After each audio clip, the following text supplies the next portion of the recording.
station on Highway 1 at Dead Man's Curve, or you also called it Devil's Elbow. Now, where was this exactly, and why was it called that? Well, it was a very crooked road, and the cars used to run off the highway, and a lot of people got killed up there. That's why it was called Devil's Elbow. But we moved out there before my time. My father moved out there in 1919, and I was born there in 23. My sister was born the same year he moved out there. Built a house within 1 year, and my sister was born in there, and my sister Catherine. And my mother said he didn't have the plaster on the walls yet, and we were just laths and plaster in those days. You had the laths, but he didn't have the plaster on yet. My father was a builder in Baltimore City, and he moved out to the country because I guess he was figuring on getting ready to have a big family. He had 3 by his first wife. She passed away, and then he married my mother, and he had 7 by her. And we were all born right there at home. And had a midwife, and people like Dr. Fromwell, Dr. Williams, and Dr. Shipley were the ones that came to the house. He used to walk. I'd see a lady come with a pot of soup across the field, and I'd say, uh-oh, Mama be in bed, you don't know what's going on, you know what I mean? About the late that evening or tomorrow morning, you see you got a baby brother or baby sister. They pull the blanket down and show it to you, you know. Kids didn't know anything about those things in those days, and it's different. Now, your father had a mixed gas station. I'd never heard of that before. What did that mean? Well, Mr. Amron would know. It's like 5 or 6 different types of gasoline in those days. And you had to pump the gas up to 10, and then somebody wants 5 gallons, you let it down to 5. It wasn't just increments like we got today, and you know, it was in a glass globe. Big glass globe. A lot of people probably seen those.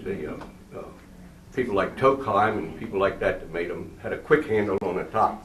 I used to have to stand on a box so I could turn that handle. But I almost had to stand on a box to pump it up too. 10, 12, 14 years old pumping that, man, it got you good and strong, you know.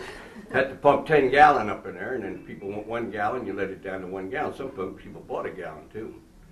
Back in the 30s, you know, you bought 6 gallons of gas for $1. And even 90 cents sometimes, 6 for $1. But I used to come home from school, my father would say, how about making a new sign? I used to like to print, you know. I wasn't a good printer, but I liked to do it. I put on there 6 for $1, oil 15 cents a quart. And then some people needed drained oil because they didn't have any money. You always kept a bucket there to give the people the drained oil so they could put it in the cars because they just didn't have any money, that's all. I mean, things were kind of tight. Now, and people had no antifreeze. You had told a story about the doctor's car. Is it I think it was Dr. Williams came when my sister Catherine was born in 1919, around Christmas. That was before my time. My mother told me about it, though. And we forgot to drain the block, and naturally it froze up and bursted during the night while the doctor was in the house with my mother, with my sister being born. So they had to get a team of horses and haul it back down to Elkridge. At the Ford dealer, I think the Ford dealer was right there where the Elkridge Farhouse is now. And I forget the name. I forget the name. I thought I told you the name. I found out about it later on after I talked to you. Bert Middleton. Bert Middleton, that's right. Had a Ford dealership there, right? Yeah. And they put another motor in it for him. But people even used to, if they had a wreck on the highway, they used to steal the antifreeze. People were hauling whiskey. You'd see people drain the water out of the car. This before my time. My father and my sister used to tell me about it. The bootleggers had a wreck, and they had all this whiskey in there. They drained the water out, turn the petcock back off, and fill it up full of whiskey. That way they knew it wasn't going to freeze up, see? Right, it didn't freeze up. No, it didn't freeze up. Good stuff. Now, you said your mother told you stories about the revenue men shooting the whiskey haulers? Yeah. All along, you want to tell Well, it them? was the loading house right at the top of the hill. What you say the name was? Across the road. Dead Man's Curve. KB. No, not KB. Heck. Heck had a loading house right there where Hall's Cabins is. And we Hall's, yeah. Hall's Cabins, Yeah. name of it now, but it used to Heck. Heck. Yeah, and they have a loading house there. And my mother said that they used to, you could see the cars that were loaded, because we lived in the field way back, the house. You could see down on the highway though, because the house sit way back. about 500 feet from the highway. And you could see the cars as they leave and the revenue agents chasing them, and the gunfire going back and forth like this at the back window of the whiskey haulers and from the revenue agents. That Route 1 was a fast road, you know, with the main artery, and they were just watching for them. Sometimes they travel as much as 40 miles an hour. I tell you, them Lincolns, I rode in those Lincolns and Packards, they'd run 70 and 80 miles an hour, 12-cylinder Lincolns, 12-cylinder Packards, they were fast automobiles. Because my father had a tow truck with a 12-cylinder Packard. And that thing, I could see the speedometer run around on there with Waltham speedometer, 70, 75 miles an hour. He never drove it, my oldest brother did. He wouldn't fool with automobile stuff much. But now your father had a still and he was driving it to Washington, right? To unload the stuff he was making? Yeah. My father always drove 12-cylinder Packards. When he moved out from Baltimore, out here he had a Vim truck and a Packard automobile and a Metz and a Maxwell. So I don't know. I can remember seeing the fenders around the yard. I mean, when the things were wore out, I guess they stopped using them, you know what I mean? But he kept those Packards. They called him Automobile Baker when he came out from Baltimore. He really wasn't a mechanic, but he knew how to get them going because they had magnetors on them in those days. And half the people couldn't time them up. A lot of you fellas know about timing motors, I mean, but he said brand new automobiles you could buy in Baltimore City for $15, $20.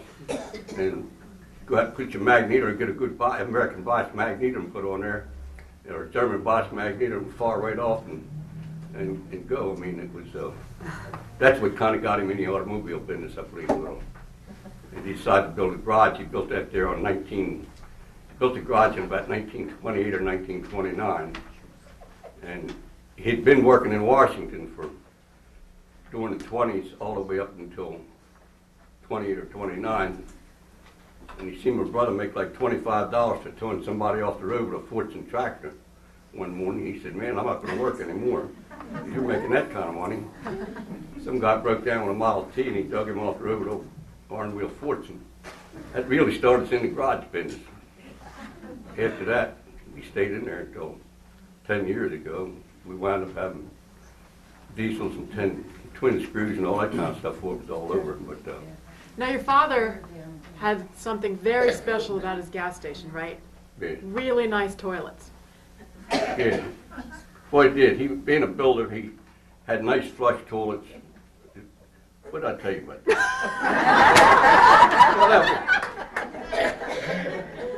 Well, it was a lot. You told me why they locked him up after a while. Well, yeah.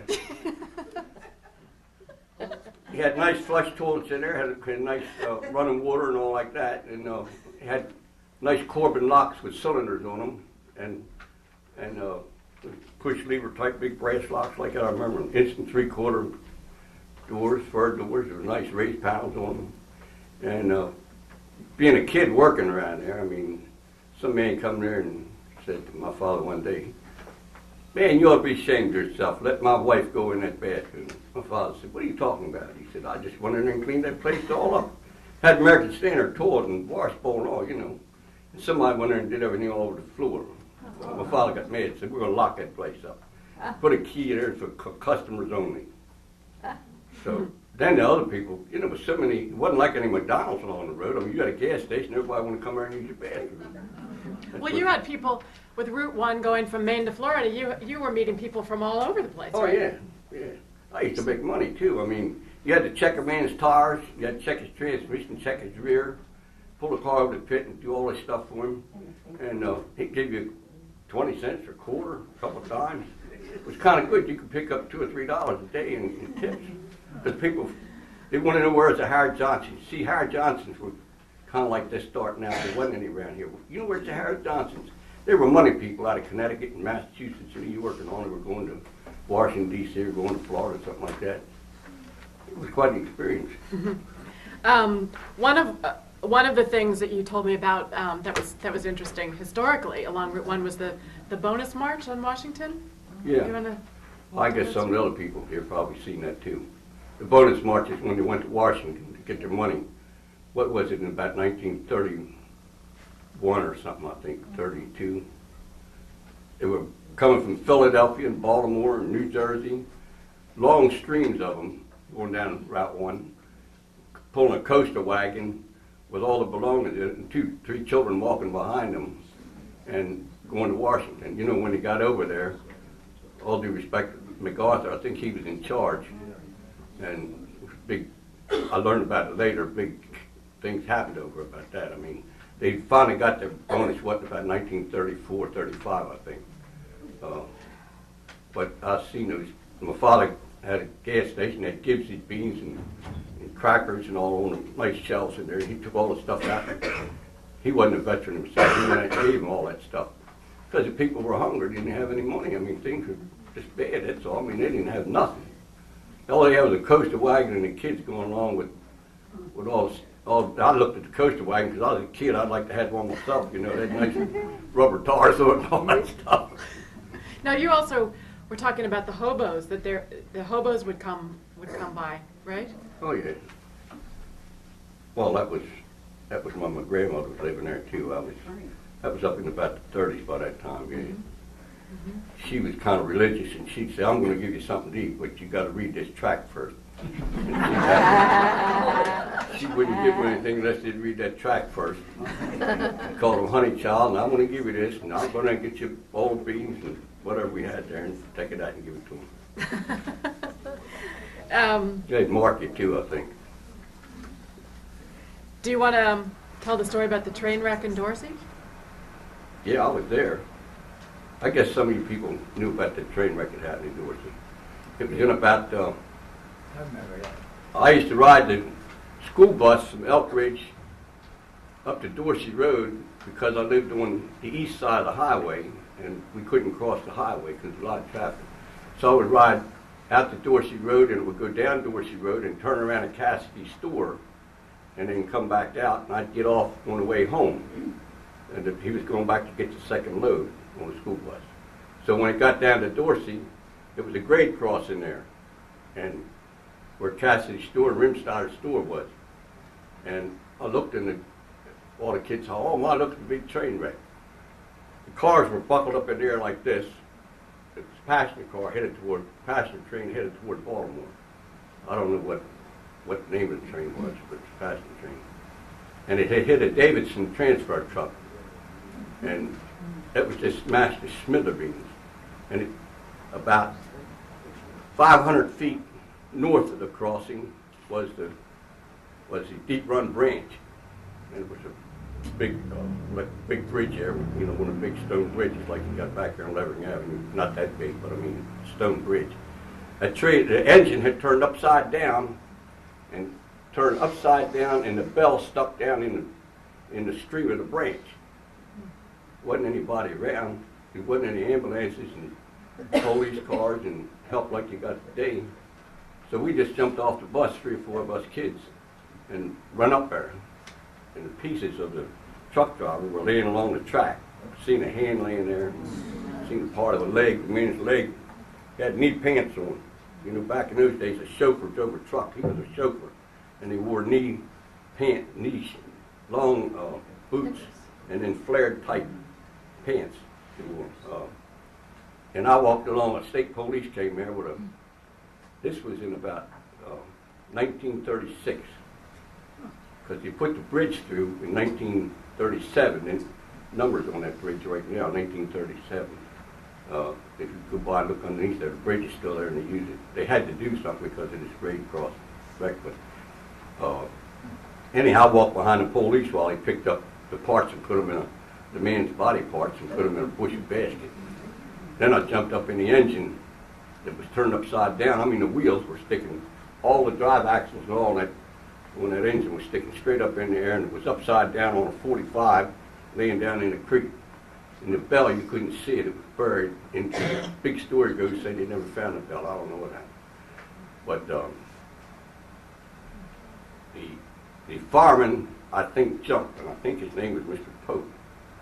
And the engineer got caught under the grates. And the only thing you could see for that man was his feet sticking out.